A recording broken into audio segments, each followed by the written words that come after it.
जो मुस्कुरा रहा है उसे दर्द ने पाला होगा, और जो चल रहा है उसके पाँव में छाला होगा। बिना संघर्ष के नहीं मिलती है मंजिल, बिना संघर्ष के नहीं मिलती है मंजिल। देख लो, जो दिया जलेगा वहीं उजाला होगा। तो बगैर संघर्ष के तो बिल्कुल कल्पना ना करिए उस सुखद क्षण का। संघर्ष ही हमें महान बनाता है, संघर्ष ही हमें अपना मुकाम दिखाता है। तो संघर्ष ही करना है हमें, और संघर्ष के माध्यम से ही हम अपने इस महत्वपूर्ण लक्ष्य को, महत्वपूर्ण अभिप्राय को हासिल कर सकते हैं। जी हाँ, तो मुखातिब हैं हम आपके साथ, जुड़ रहे हैं हम आपसे, एक बहुत ही सुनहरे सफ़र पर हैं, और हम आपके साथ जलमंडल की एक बेहतरीन सीरीज पेश कर रहे हैं, जहां आप लगातार अनवरत रूप से जुड़ करके आप इनसे पता कर सकते हैं कि हम आपको एपिसोड नंबर 4 से मुखातिब करा रहे हैं। एपिसोड 4 का मतलब हुआ कि आपको बहुत कुछ स्पेशल देने का हमारा अभिप्राय है, हमारा आपसे वो लगाव है, और इस उद्देश्य के साथ आइए हम आपको जोड़ते हैं जलमंडल की महत्वपूर्ण कक्षा, जिसे हमने लिख रखा है जलमंडल पार्ट 4, हिंद महासागर। जी हाँ, हिंद महासागर यानी हिंदुस्तान का महासागर, हिंद महासागर यानी हमारे अपने भारत का महासागर। हमारी पौराणिक गाथाओं ने, ध्यान से हर प्रश्नों का, हर तथ्यों का अवलोकन करिए। जिस हिंद महासागर को हमारी पौराणिक गाथाओं में एक गान की तरह रखा गया, जिसे रत्नाकर कहा गया, जिसे मणियों का राजा कहा गया। जी हाँ, ऐसे महत्वपूर्ण महासागर की बात मैं करूंगा। सबसे पहले मैं इसके उपनाम लिखूंगा। इसे मणियों का राजा कहा गया पुराणों में, इसे रत्नाकर कहा गया, रत्नाकर कहा गया। एक ऐसा महासागर है जो हमारे भारत देश के नाम से है, भारत के यानी भारत यानी हिंदुस्तान, हिंदुस्तान के नाम पर इकलौता एक ऐसा महासागर है जिसका नामकरण हमारे हिंदुस्तान के नाम पर हुआ है। ये रोचक बात है, और इससे हम थोड़ा सा गौरवान्वित महसूस कर सकते हैं। और हमारे जो पौराणिक गाथाएं हैं, मैं मान के चलता हूँ कि हमारा भारत उस समय, आज आप पीछे हो सकते हैं, लेकिन उस समय की बात करें जहाँ हमारे वेद पुराण लिखे गए, उस समय की बात करें तो उस समय हमारा भारत अर्श पर था, अर्श पर। इसका मतलब ये हुआ, इस वजह से इसको अपना महासागर ही बना लिया था। आज सोचिए, इसी महासागर के चक्कर में, इसी हिंद महासागर के चक्कर में पूरी खिचड़ी पकाई जा रही है चीन के द्वारा। जगह जगह वो कृत्रिम द्वीप स्थापित करने का प्रयास कर रहा है। यहाँ महत्वपूर्ण द्वीपों पर डोरे डाल रहा है चीन, और ये हमारे भारत के लिए बहुत ही, कह सकते हैं, प्रभुता का सवाल है, और ये लगातार ठेस पहुंचा रहा है चीन। और क्यों नहीं पहुंचाएगा? आज की समस्या ये है कि जिसके पास संसाधन ज़्यादा है, सेना ज़्यादा है, पावर ज़्यादा है, वही तो काम करेगा। तो शुरू से ही हो रहा है ऐसा। जी हाँ, तो आप जुड़े रहिएगा। मणियों का राजा रत्नाकर, और भारत का यानी हिंदुस्तान के नाम पर इकलौता एक ऐसा महासागर है जिसका नाम किसी देश के नाम पर रखा गया है। इस रोचक जानकारी को अपने साथ रखें। अगली बात देखिएगा, इसे सबसे गर्म महासागर कहा जाता है, सबसे गर्म महासागर। मैं सबसे पहले आपको इन बातों से अवगत करा रहा हूं जो वाकई में हो सकता है आपके लिए पहली बार हो, अद्भुत हो। सबसे गर्म महासागर इसे कहेंगे, इसे राही परिवर्तन, राही परिवर्तन कहेंगे। राही परिवर्तन क्यों कहते हैं? ध्यान दीजिएगा, गर्मी में इसका जो मार्ग होगा वो भारत की तरफ होता है। यानी उस समय मानसून के कारण, ये सारी बात याद रखने वाली बातें हैं। हम कह दें और आप मान जाएं, ये भी कोई बात नहीं है। आप तब माने जब साक्ष्य आपके सामने हो। हमारे भारत की मानसूनी वर्षा, आपको पता है, हमारे भारत की दक्षिणी पश्चिमी मानसून से हमारे भारत में वर्षा होती है। और वो दक्षिणी पश्चिमी मानसून आता कहाँ से? तो आप कहेंगे सर हिंद महासागर से। यानी हमें जल देने वाला, हमें जीवंत रखने वाला ये हिंद महासागर अपनी गरिमा को बनाए रखता है। गर्मी में देखना, ये भारत की तरफ इसके जल का बहाव होता है, लेकिन ठंडी में नहीं। ठंडी में इसका बहाव अफ्रीका की तरफ होता है। अद्भुत है ना, इसलिए मैंने इसे राही परिवर्तित महासागर बोला है। ठंडी में देखिए इन्होंने क्या कहा, ठंडी में ये इसका बहाव अफ्रीका महाद्वीप की तरफ होगा। ठंडी में अफ्रीका महाद्वीप की तरफ होता है। इसका जो आकार है, ये सारे प्रश्न एग्जाम में पूछे गए हैं। इसका आकार या तो वी टिक किया जाएगा या तो फिर इसका आकार यम माना जाएगा। इस महत्वपूर्ण महासागर का या तो आकार वी माना जाएगा या तो फिर इसका आकार क्या माना जाएगा, यम माना जाएगा। अद्भुत लगेगा, अद्भुत लगेगी, सारी जानकारी है, अद्भुत पेशकश एक ही प्लेटफॉर्म पे। मैंने आपसे बार बार कहा है, विश्वास बनाइएगा तो पूरा ले जाइएगा, विश्वास तोड़ेंगे फिर कहिएगा। हमने आपसे कहा है कि एक जगह, किसी भी जगह, किसी भी प्लेटफॉर्म पर, किसी भी कंटेंट में हिंद महासागर की एक भी तथ्य छूट जाए तो कहिएगा, और हिंद महासागर से संबंधित कोई और बता जाएगा तो कहिएगा। एक्स्ट्रा विश्वास के साथ, विश्वास के साथ ये भेंट है आपके लिए, मेहनत है हमारी, और मेरा उम्मीद है, मेरी उम्मीदें हैं, मेरी आशाएं हैं, मेरा विश्वास है कि आपको इसका प्रतिफल जरूर मिलेगा। इसी आशा विश्वास के साथ अनवरत रूप से लगातार मैं अपनी पेशकश को एक जगह सेट करना चाहता हूं, जिससे आपको ये मंच अच्छा लगे, ये जानकारी अच्छी लगे और इसे बेहतर ढंग से आप याद कर सकें। जी हाँ, देखिए मैंने इनके कितने काम रखे हैं। मणियों का राजा किसे कहोगे, हिंद महासागर को। रत्नाकर किसे कहोगे, हिंद महासागर को। अपना महासागर किसे कहोगे, हिंद महासागर को। सबसे गर्म है, परिवर्तनशील है, गर्मी में भारत की तरफ इसका बहाव होगा, जो कि मानसूनी वर्षा का लिए सब पूरी तरीके से उत्तरदायी है, और ठंडी में अफ्रीका की तरफ आकार बी और एम, ये चीज आपको पता चल चुका। देखिएगा, भारत का 78% व्यापार, भारत का 78% व्यापार इसी मार्ग से होता है। अगर ये बात की जाए कि भारत का 78%, सोचना सब कुछ तो यहीं से हो रहा है। अगर इतना व्यापार भारत इस महासागर से कर रहा है तो ये हमारे लिए अद्भुत है, और ये हमारे लिए सबसे अनमोल महासागर है, क्योंककि हम अन्य किसी महासागर से ना ही जुड़े हैं और ना ही हमें उनसे बहुत ज़्यादा लेना देना रहा है। और इस परिप्रेक्ष्य में आप जान सकते हैं कि 78% व्यापार हमारा यहीं से होता है।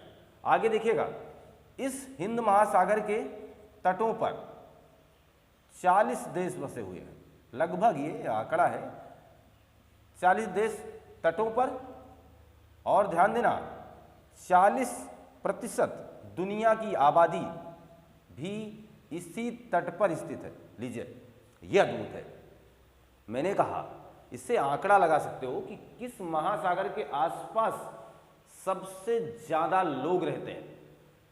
अरे, दो विशाल जनसंख्या वाले, एक चीन और एक भारत, दोनों हिंद महासागर से बिलोंग करते हैं, तो जनसंख्या ऑब्वियसली यही होगी। तो इसलिए मैंने कहा कि 40 देश लगभग तटों पर बसे हुए हैं, और दुनिया की 40% आबादी इसे हिंद महासागर के इसी राजकुमार के साथ अपने जीवन का गुजारा कर रही हैं। हिंद महासागर एक अलौकिक भेंट है आपके लिए। हिंद महासागर, जिसके बारे में हम इन महत्वपूर्ण तथ्यों का अवलोकन करके अपने ज्ञानवर्धन में, अपनी जानकारी में कुछ नए नए तथ्य जोड़ पा रहे हैं, जहां आप हमसे जुड़ करके एक बेहतरीन मंच की और बेहतरीन शिक्षा की और अपने आप की तैयारी में लगातार अनवरत रूप से जुड़े हुए हैं। मेरा आशा विश्वास है ये कंटेंट आपको अच्छा लगने लगा होगा। जी हाँ, ये सारी बातें जो मैंने की है अभी तक, एक से बढ़कर एक हमारा पुराण कहता है, जब समुद्र मंथन हुआ था हम तो छूट गए थे, हम लोग थे नहीं तो फिर हम लोग भी कुछ ना कुछ तो ले जाते हैं। जब समुद्र मंथन हुआ था, जब राहु और केतु का निर्माण हुआ था, जब भगवान विष्णु जी ने अपने चक्र को चला दिया था, जब लाइनें लगी थी, जब एक धोखे से एक राक्षस ने भी अमृत का जलपान के लिया था, तो विष्णु भगवान ने वो चक्र छोड़ा था। यही वो हिंद महासागर है। इसी महासागर की ये सारी परिकाठा है। इसी महासागर में हमारे भगवान ने, हमारे देवी देवताओं ने अपनी जो कुछ भी है पूरी क्रियाकलाप का संपादन यही किया है। इसी को क्षीर सागर कहा है, इसी को क्षीर सागर कहा है। भगवान विष्णु जी कहाँ निवास करते हैं? यहीं करते हैं। हमारी पौराणिक गाथाओं से ये हिंद महासागर लैस है। तो पौराणिक गाथाओं का राजकुमार किसे कहेंगे? तो पौराणिक गाथाओं का राजकुमार है हिंद महासागर।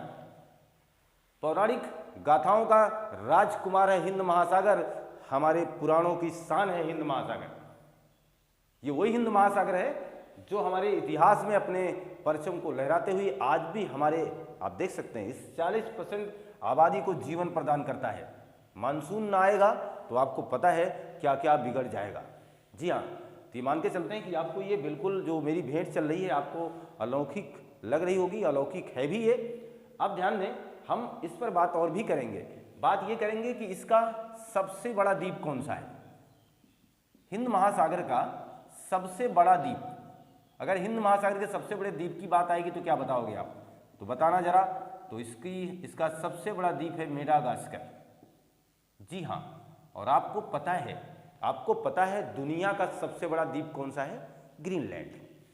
इसके ठीक पहले वाले एपिसोड में, यानी अटलांटिक महासागर के दौरान जब हम जुड़े हुए थे आपसे, अटलांटिक महासागर की महत्वपूर्ण भेंट में हमने आपको बताया हुआ था ग्रीनलैंड दुनिया का सबसे बड़ा द्वीप है, जो कि राजनीतिक दृष्टिकोण से डेनमार्क का कब्जा है, तथा अगर भूगर्भिक बात की जाए और भौगोलिक क्षेत्रफल की बात की जाए या भौगोलिक दायरा माना जाए तो वो उत्तरी अमेरिका के अंतर्गत आएगा।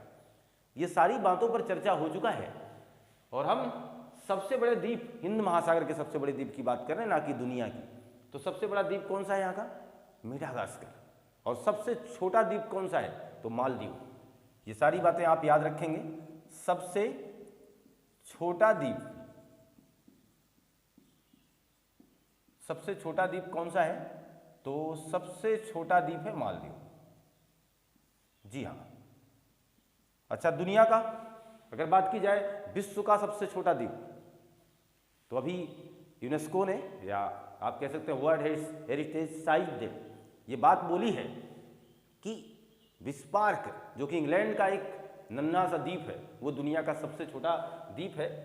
याद कर सकते हैं इसको भी, बिस्मार्क। ये कहाँ का है? इंग्लैंड का। ये सबसे नन्हा है, सबसे छोटा द्वीप कहाँ का है? विश्व का। सबसे छोटा द्वीप विश्व का सबसे छोटा द्वीप बिस्मार्क, या बिस्मार्क कहीं कहीं लिखा गया है, लेकिन बहरहाल जो भी है आप याद कर सकते हैं, बिस्मार्क इतना ही काफ़ी है आपके लिए। ये बातें आपके लिए एक नमूने से ही हैं, लेकिन फिर भी इंपॉर्टेंट है, मोस्ट इंपॉर्टेंट है, इनकी वैल्यू बहुत ही ज़्यादा है। ये ऐसे ही प्रश्न हमारे एग्जाम में आते रहे हैं, तो मैंने सबसे पहले आपको हिंद महासागर से एक परिचय करा दिया है। अब हिंद महासागर की कुछ महत्वपूर्ण बातों पर अभी चर्चा होनी शेष है। आप इसका स्क्रीनशॉट लीजिए, कि मान चलें कि आपने स्क्रीनशॉट लिया होगा, जहाँ हिंद महासागर की एक महत्वपूर्ण अवलोकन को हम लगातार हासिल करना चाह रहे हैं।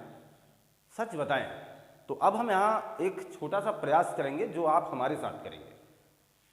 जरूरी ये होता है कि ज़्यादातर भूगोल पढ़ते समय हमें फिगर देख करके काम तो बेहतर होता, कोई बात नहीं है, लेकिन कुछ प्रयास हमारे अपने होने चाहिए कि हमारे हाथों के बनाए हुए फिगर्स या चित्र या वो रचना हमारे मस्तिष्क में छप जाती है, क्योंकि वो प्रयास हमारा होता है। अच्छा, आप कभी सोचना कि किसी भी तथ्य पर खुद का ट्रिक बनाना जिंदगी भर नहीं भूलेगा, और किसी दूसरे का ट्रिक याद करोगे तो वो बार बार भूलेगा।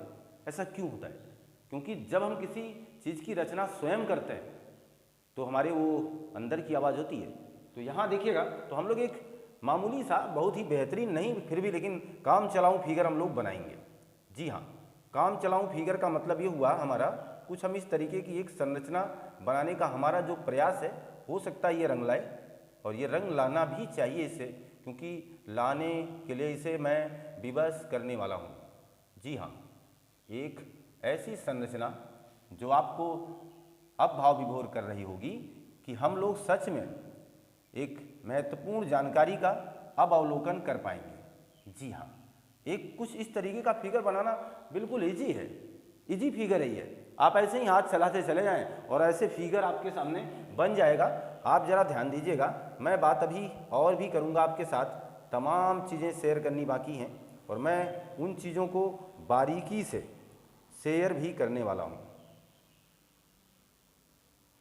तो कुछ इस तरीके का एक तैयारी बना दिया हमने। मान लीजिए ये चीज़ यहाँ मैं लाइनें खींच रहा हूँ लेकिन कोई ज़रूरी नहीं था। ये जो संरचना बनी है ये आपके हिंद महासागर की है। हिंद महासागर का जलाशय फिर आगे जाकर के अन्य महासागरों से जुड़ जा रहा है, वो अलग बात है, लेकिन हम एक रफली निर्माण कर लिए हैं कि ये हमारा क्या है, हिंद महासागर है। ये पूरी संरचना हमारी हिंद महासागर है, जिसका कुछ दायरा हम लोग इस तरीके से जलाशय से दिखा दे रहे हैं, इस तरीके से, और हम यहाँ इस तरीके का जलाशय दिखा दे रहे हैं। ये हमारा हिंद महासागर का एक फिगर है, और हम ये जो बना रहे हैं इसी से हम कुछ बातें याद करेंगे। अब हम इसे अरब सागर कहेंगे, तो हमें तो पता चलेगा ना ये संरचना मुझे कुछ अपने भारत जैसी नज़र आ रही है। ये आपका लंका है, तो आपको तो सब बातें जानकारी में आएंगी। लंका एक द्वीप है, द्वीपीय देश है, जो कि हिंद महासागर के अंतर्गत आएगा ना। भारत का जो द्वीपीय हिस्सा है, प्रायद्वीपीय हिस्सा है, ये वाला हिस्सा पूरा भारत का, ये किसके अंतर्गत आता है, हिंद महासागर का। भारत के जो तट बने हैं वो किस महासागर के अंतर्गत आएंगे, हिंद महासागर के। तो इन प्रश्नों को तो हमें रटने की आवश्यकता नहीं है ना। अब ये प्रश्न तो हमें ये फिगर ही बता जाएगा, तो इसलिए मैंने इस फिगर को आपके लिए रखा कि जिससे आप इससे थोड़ा सा प्रयास करेंगे तो ये चीज़ आपके साथ अब रहेगी, अनवरत रहेगी। यहाँ काम क्या करना है, ये देखिएगा, ये जो जलाशय दिखाया है हम इसे बंगाल की खाड़ी बताने वाले हैं। हम इसे क्या कहने वाले हैं, बंगाल की खाड़ी। आपको पता है कि आपकी दो महत्वपूर्ण नदियाँ, एक ब्रह्मपुत्र, आपकी ही क्या दुनिया की, एक ब्रह्मपुत्र और एक गंगा, आकर के यहीं गिरती हैं, और सुंदरबन का डेल्टा कौन बनाता है।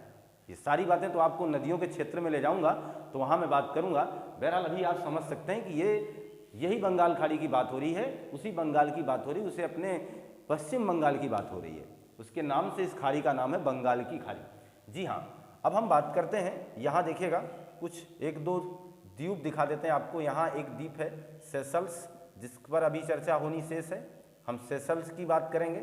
यहीं पर है आपका जो हमने बताया कि सबसे बड़ा जो था मेडागास्कर, ये भी यही है। तो मेडागास्कर हम लोग सेशल्स पर जरूर चर्चा करेंगे। यहाँ देखिएगा, ये जो हिस्सा मैंने दिखा रखा है, यहाँ पर एक कुछ इस तरीके का द्वीप है और एक कुछ इस तरीके का द्वीप है। इसे हम लोग कहते हैं सुमात्रा, और इसे कहा जाता है जावा। ये दोनों ही द्वीप किसके भाग हैं, इंडोनेशिया के। इंडोनेशिया का सब विश्व के सबसे ज्यादा द्वीपीय देश किसके अंतर्गत आते हैं, इंडोनेशिया के अंतर्गत आते हैं। इंडोनेशिया में सबसे ज्यादा भूकंप आते हैं, इंडोनेशिया में सबसे ज्यादा ज्वालामुखियां हैं, है ना। ये महत्वपूर्ण प्रश्न है। इंडोनेशिया ज्वालामुखी के मामले में बहुतायत मात्रा में जानी जाती है, या कह सकते हैं विश्व की सबसे ज्यादा ज्वालामुखियां आपको कहाँ मिलेंगी, तो इसी इंडोनेशिया में मिलेंगी। जहां हम सुमात्रा और जावा की बात कर रहे हैं, ये किसके अंतर्गत आएंगे, इंडोनेशिया के अंतर्गत आएंगे। ये जो आपको ये हिस्सा दिखाई दे रहा है, ये है आपका मलेशिया, ये है मलेशिया। मलेशिया और सुमात्रा के बीच में, यानी बंगाल खाड़ी के जल को इस ये वाला जो सागर है, ये वाला जो हिस्सा है, इसे कहा जाता है जावा सागर। इस जावा सागर से जोड़ने का काम करता है, यानी बंगाल की खाड़ी के जल को जावा सागर से जोड़ देना तथा मलेशिया को सुमात्रा से अलग कर देना। ऐसी संरचना दिख रही कि नहीं दिख रही आपको, दिख रही है। ऐसा जहां कहीं भी देखेगा वो जलसंधि कहलाएगा।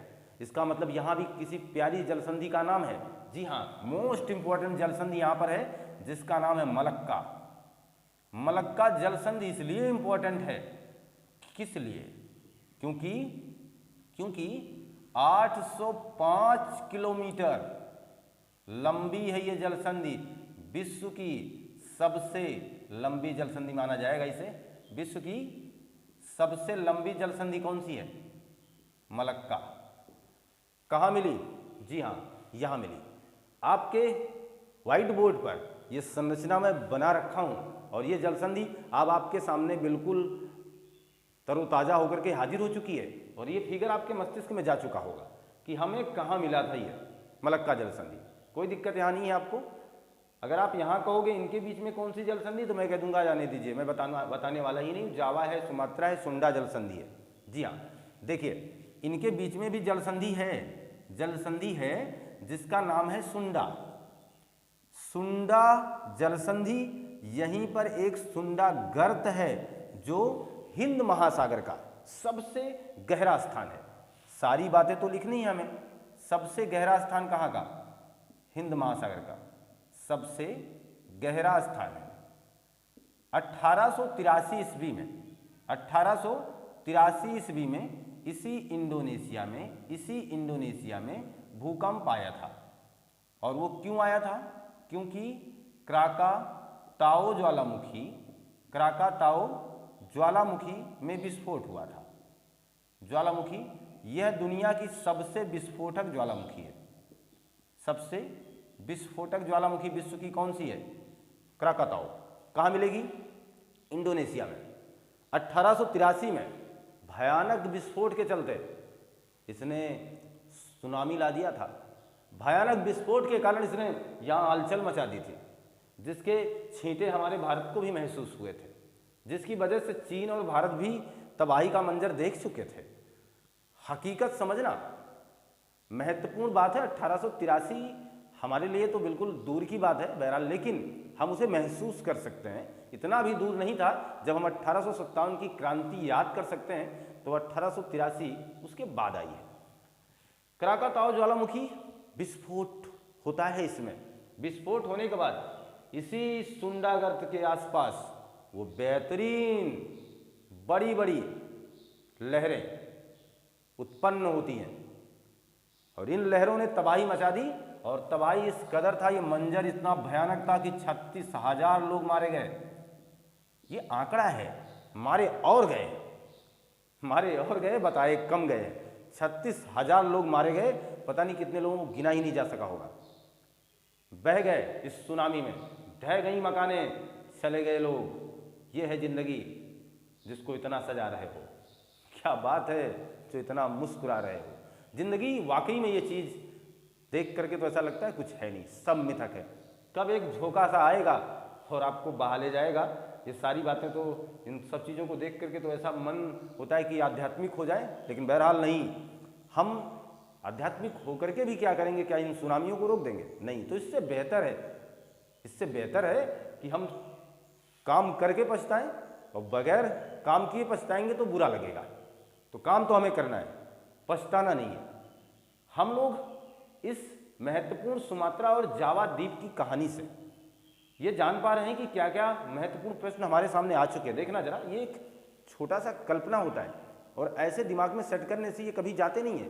हमने देखा कि हमारी बंगाल खाड़ी के थोड़ा सा नीचे आसपास एक दो फिगर हमें दिखाई दिया, एक सुमात्रा एक जावा का। हमें ये बताया गया कि ये दोनों इंडोनेशिया के भाग हैं। इंडोनेशिया का नाम सुनते ही हमारा मन मस्तिष्क हमसे कहने लगेगा कि इंडोनेशिया वही देश है जिसमें दुनिया के सबसे ज़्यादा द्वीप हैं। चलो एक बात तो ये होगी, इंडोनेशिया वही देश है जिसमें दुनिया की सबसे ज़्यादा ज्वालामुखियाँ हैं। इंडोनेशिया की एक ज्वालामुखी की बात करें जिसका नाम है क्राकाताओ। 1883 ईस्वी में विस्फोट की वजह से उसने दुनिया के 36,000 लोगों से ज़्यादा की संख्या में इस आबादी को नष्ट कर दिया था। ये भूकंप, ये सुनामी कहाँ आई थी? तो आप कह सकते हैं सुंडा गर्त के आसपास के एरिया में आई। इसने पूरे हिंद महासागर को हिलाकर रख दिया।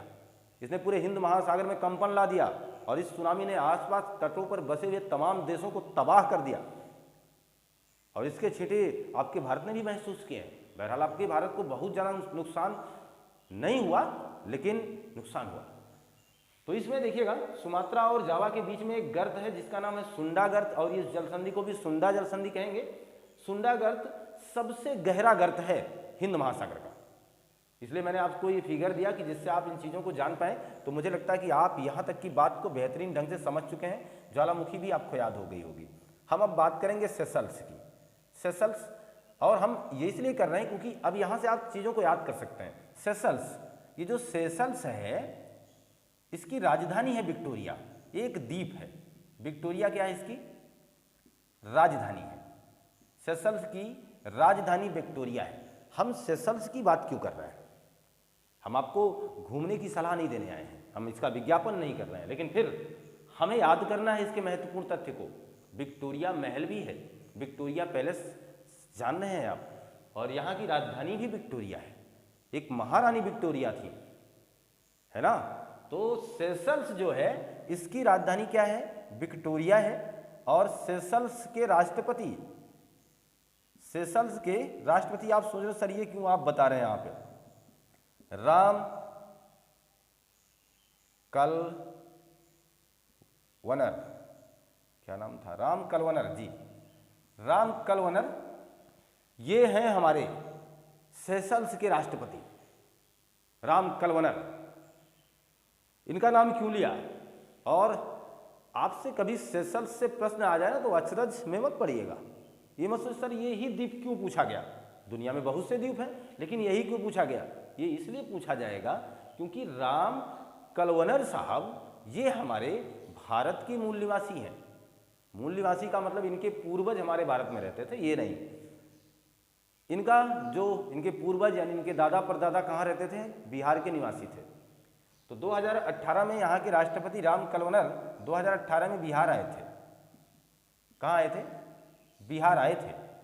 इससे सेशल्स का थोड़ा सा हमसे लगाव है, या जो राष्ट्रपति हमारे भारत को जानता है, जो राष्ट्रपति इतना जानता है, जो अपने पैतृक स्थान पर चलकर आके ये कहे कि इस धरती ने आज जो मैं कुछ हूँ इस धरती ने दिया है, इसी धरती की वजह से हूँ, ये बोला था इन्होंने, राम कलवनर साहब ने। तो इसका मतलब सेशल्स का जुड़ाव तो हमसे हो ही जाना चाहिए, ये वही सेशल्स है। अब देखिएगा मैं इसकी थोड़ी सी बात और कर देता हूँ आपको। यहाँ पर 1787 में लगभग आसपास की बात करूँगा, 1787 के आसपास की, ये फ्रांस के कब्जे में था, ये फ्रांस के कब्जे में था। ऐसा इसलिए कह रहा हूँ क्योंकि ये और भी पहले से फ्रांस के कब्जे में था। फ्रांस लगभग इसे 1756 वगैरह के आसपास इसे कब्जे में कर लिया था, यानी ये फ्रांस के अधीन था। इसके बाद देखिएगा किसका कब्जा था? फ्रांस का। परंतु 1815 ईस्वी में वाटरलू, जान रहे हैं ना आप, वाटरलू का युद्ध हुआ जिसमें इंग्लैंड की तरफ से, लो सारी बातें, इंग्लैंड की तरफ से कौन थे? नेल्सन साहब, और फ्रांस की तरफ से नेतृत्व कौन कर रहा था? Napoleon, Napoleon Bonaparte. भारत का नेपोलियन किसे कहा जाता है? समुद्रगुप्त को। नेपोलियन इसलिए मशहूर था क्योंकि इसकी विजय गाथाएं, इसने आसपास के तमाम देशों में अपना परचम लहरा दिया था। ईगो हो गया इसे, और घमंड वाकई में रावण का नहीं चला तो नेपोलियन का क्या चलेगा। घमंड किसी का नहीं चल सकता, ईगो नहीं करना चाहिए। इसे घमंड हो गया अपनी शक्ति पर, इसे लगा कि मैं पूरे दुनिया को जीत लूंगा समुद्रगुप्त की तरह। भारत का नेपोलियन इसी वजह से समुद्रगुप्त कहा जाता है क्योंकि उसके युद्ध विजय की गाथा इतिहास में अलौकिक है। तो नेपोलियन बोनापार्ट ने, जो फ्रांस का नेतृत्व करता था, उसको नेल्सन, जो कि इंग्लैंड के नेतृत्वकर्ता ने 1815 ईस्वी के वाटरलू के युद्ध में पराजित कर दिया। पराजित कौन हुआ? नेपोलियन। नेपोलियन को पराजित करने के बाद किस द्वीप पर रखा गया था? वो कहाँ लिखे हम इसे? यहाँ लिख देते हैं, हम यहीं लिख देते हैं, चलिए ठीक है। सेंट हेलेना द्वीप, सेंट हेलेना द्वीप, इसकी बात किए थे ना हम अटलांटिक महासागर के दौरान। सेंट हेलेना द्वीप पर इसे कैद किया गया, याद रहेगा। और इसी नेपोलियन बोनापार्ट का जन्म कहाँ हुआ था? तो कोर्सिया द्वीप पर, यह भी अटलांटिक महासागर के अंतर्गत आप देख चुके हैं। तो नेपोलियन बोनापार्ट से संबंध रहा इस सेशल्स का। सेशल्स का संबंध कैसे इससे मैंने लगा दिया क्योंकि आपको पता है फ्रांस में जब नेपोलियन का शासन हुआ करता था, इसी नेपोलियन ने तो इसको अपने कब्जे में रखा था ना, सेशल्स को। इसका मतलब हुआ ये जो सेशल्स इसके कब्जे में था, इस कब्जे को छुड़ाने का काम किसने किया? अंग्रेजों ने 1815 ईस्वी में। लेकिन छुड़ाया तो छुड़ाया लेकिन फिर खुद गुलाम बनाया, यानी अंग्रेजों का कब्जा हो गया। फिर ये लंबे समय तक चला। 1876 में इसे आज़ादी मिली इस सेशल्स को। तो सेशल्स के बारे में कुछ जानकारी आपको मैं दे पाया हूँ। मेडागास्कर आपको पता है हिंद महासागर का सबसे बड़ा द्वीप है, हिंद महासागर का सबसे बड़ा द्वीप। क्लियर? अब हम बात कर लेते हैं, थोड़ी सी जानकारी और लेते हैं। एक और द्वीप है जिसका नाम है मॉरीशस। मॉरीशस का तो नाम सुना ही सुना है। यहाँ आधी से ज़्यादा आबादी हमारे भारत की है। अंग्रेज ले जाकर के वहीं छोड़ दिए थे। लेकिन काफ़ी मज़ा उठाया जा रहा है। मॉरिशस जाने का खर्च आप नेट पे सर्च करेंगे तो 40 से 50 हज़ार रुपये आपका वायुयान का खर्च आएगा। हमारे यहाँ का 2 रुपया लगभग वहाँ के 1 रुपये के बराबर है, यानी वहाँ की इकोनॉमी हमसे ज़्यादा है। वहाँ का 1 रुपया, जैसे मेरा कहना है कि आप मान के चलें कि 1 रुपया 87 पैसे के आसपास की ग्रोथ है वहाँ पर, और उस ग्रोथ में अपने आपको ले जाने के लिए, इस मॉरिशस का आनंद उठाने के लिए 4 से 5 लाख तो जेब में रखो भाई, फिर आप इस टूर पे जाएं। और मॉरिशस एक सुंदर जगह है जिसका आनंददायक आप आनंद उठा सकते हैं। इसी मॉरिशस में 1901 ईस्वी में हम लोग जाएंगे, कोई बात नहीं है। महात्मा गांधी जी कब गए थे, ये बड़ी ज़रूरी बात है। हमारे एग्जामिनर साहब हमारी जानकारी थोड़ा पूछेंगे कि आप कब गए थे और कब आप मॉरिशस जाने वाले हैं, कुछ नहीं। वो कब गए थे, हमारे राष्ट्रपिता महात्मा गांधी जी क्या मॉरिशस गए थे? उस समय मॉरिशस वगैरह जाना अलौकिक बात थी। तो 1901 ईस्वी में महात्मा गांधी जी मॉरिशस गए हैं। मॉरिशस की राजधानी पोर्ट लुइस है, जो अपने घंटा घर के लिए प्रसिद्ध है। पोर्ट लुइस का घंटा घर देखेंगे नेट पे सर्च करके तो आपको बड़ा अच्छा लगे, जैसे लगेगा आपके गांव का चौराहा है। Port Louis. मॉरिशस को 7 समुंदर पार का भारत कहा जाता है। मॉरिशस को छोटा भारत कहा जाता है ना? तो किस द्वीप को भारत की संज्ञा दी जाती है, इसे छोटा भारत कहा जाता है, 7 समुंदर पार का भारत कहा जाता है। वो गाना जो फिल्माया गया कि 7 समुंदर पार में, तो कुछ इसी तरीके की काल्पनिक अवधारणा रही होगी उस रचनाकार के जहन में, इसलिए उन्होंने ऐसी रचना को जन्म दिया है, ऐसी बातों का जिक्र किया है। तो हम लोग ऐसे महत्वपूर्ण द्वीपों को देख पा रहे हैं। अब हम थोड़ी बात कर लेते हैं अपने अंडमान निकोबार द्वीप समूह की। उसके लिए थोड़ा सा हम यहाँ स्पेस बना लेते हैं, जिससे आपको बताने में कोई दिक्कत ना हो, आसानी रहे, या फिर इसका स्क्रीनशॉट आप ले लीजिए।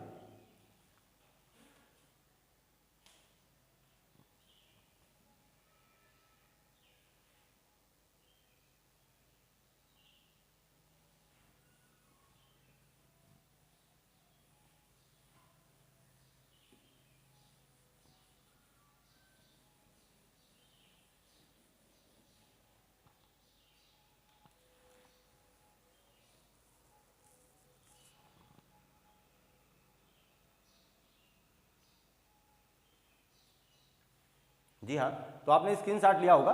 ध्यान दीजिए, मैं जहाँ द्वीपों की बात कर रहा हूँ, यहाँ थोड़ा सा एक और द्वीप हम इसे हिंद महासागर के परिप्रेक्ष्य में बात कर लेते हैं, और उस द्वीप से हमारी बड़ी इकोनॉमी चलती रहती है। अंडमान निकोबार द्वीप समूह आपको पता ही हमारा है, जो कि केंद्र शासित है। अंडमान निकोबार द्वीप समूह, जिसकी राजधानी क्या है? Port Blair. अंडमान निकोबार द्वीप समूह ये हमारे क्षेत्र में आता है। यहाँ भी ऐसे कई द्वीप हैं जो कि निर्जन है, जहाँ पर कोई काम नहीं हो रहा है। भविष्य में हो सकता है कुछ लोग वहाँ जाके रहें, लेकिन अंडमान निकोबार द्वीप एक समूह है, इसमें भी छोटे छोटे कई द्वीप हैं। और इस अंडमान निकोबार द्वीप समूह के 2-3 द्वीपों के नाम मैं लिखूंगा जो कि आपके लिए इंपॉर्टेंट है। ये पढ़ने हमें हैवलॉक को पढ़ना है, और एक है नील और एक है रास। ये सब है द्वीप, ये भी है द्वीप, ये भी है।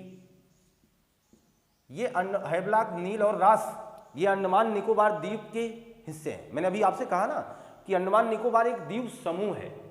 क्या हम सबको पढ़ेंगे? नहीं, हमें कुछ महत्वपूर्ण बातों को जानना होता है। एग्जामिनर के मस्तिष्क को पहचानना पड़ेगा। हमारे भारत के प्रधानमंत्री जहाँ जहाँ जाएंगे मोस्ट वैल्यूएबल वो बन जाएंगे।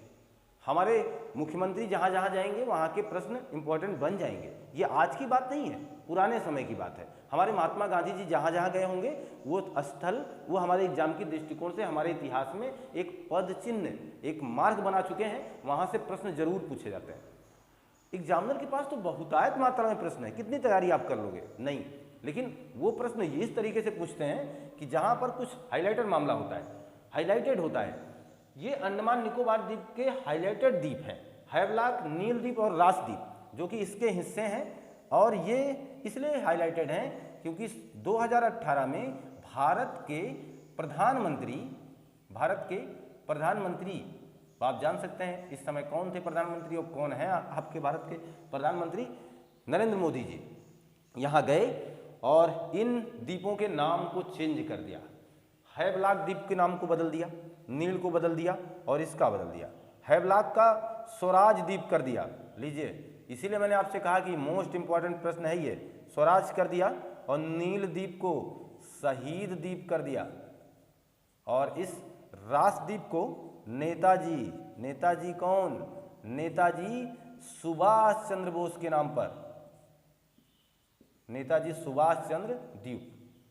समझ गए कि नहीं समझ गए? तो ये हिंद महासागर के वो महत्वपूर्ण द्वीप हैं जिसके नाम को चेंज करने का काम किया है माननीय प्रधानमंत्री जी ने। और ये सम्मान की बातें हैं। इनके नाम से देखना, हमारे अंडमान निकोबार द्वीप के कुछ द्वीप अब हमारे ऐसे नामकरण से जाने जाएंगे। तो अच्छी पेशकश रही, हो सकती है आपके लिए। आपको ये बहुत ही महत्वपूर्ण कंटेंट से अब तक मैं जोड़े रखा और मुझे विश्वास ये कंटेंट आपको अच्छा लगा होगा। ये महत्वपूर्ण जानकारी साझा मैंने की है, आप इसे बहुत ही अच्छे ढंग से हासिल कर पाए होंगे। इसी उद्देश्य, इसी पर्याय के साथ अब हम आपसे विदा लेना चाहेंगे। पढ़ते रहिएगा, मस्त रहिएगा, लाइक शेयर सब्सक्राइब करना मत भूलिएगा। मिलते हैं हम आपसे नए कंटेंट में। आपका दिन शुभ हो, आपको बहुत बहुत धन्यवाद।